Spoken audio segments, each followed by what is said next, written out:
j'ai vraiment réfléchi et j'avais un sujet qui me tenait à cœur depuis très longtemps. C'est le sujet des enfants soldats. Il faut savoir qu'il y a des milliers d'enfants de moins de 18 ans, parfois même qui ont entre 6 et 10 ans, qui sont des enfants enrôlés par des armées gouvernementales ou rebelles.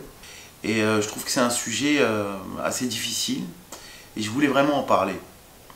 Parce que c'est des enfants à qui on a volé leur enfance, parfois qu'on a kidnappés, et qui jusqu'à l'heure d'aujourd'hui sont sur le terrain en train de se battre, enrôlés, endoctrinés, etc.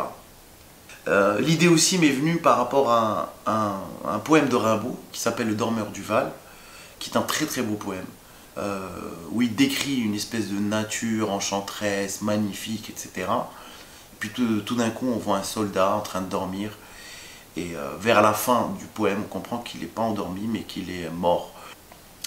En ce qui concerne la technique, bon, on devait partir en équipe très réduite. Il faut savoir qu'on a tourné dans les cascades d'Ouzout, c'est à 280 km de Marrakech, 110 mètres d'altitude. Donc on devait descendre les 110 mètres avec le matériel, les caméras, etc. En ce qui concerne le son, moi je me suis dit, comme il n'y a pas de dialogue, parce que je voulais faire vraiment un film international, donc du coup on a utilisé des petits microphones Rode, etc. qu'on a installés sur des caméras, et on a pu ainsi prendre facilement des bruits de cascade, des bruits de forêt qu'on a utilisés après, qu'on a mixé. Finalement on a gardé le son que vers la fin du film. Il fallait être rapide parce qu'on devait tourner en une journée.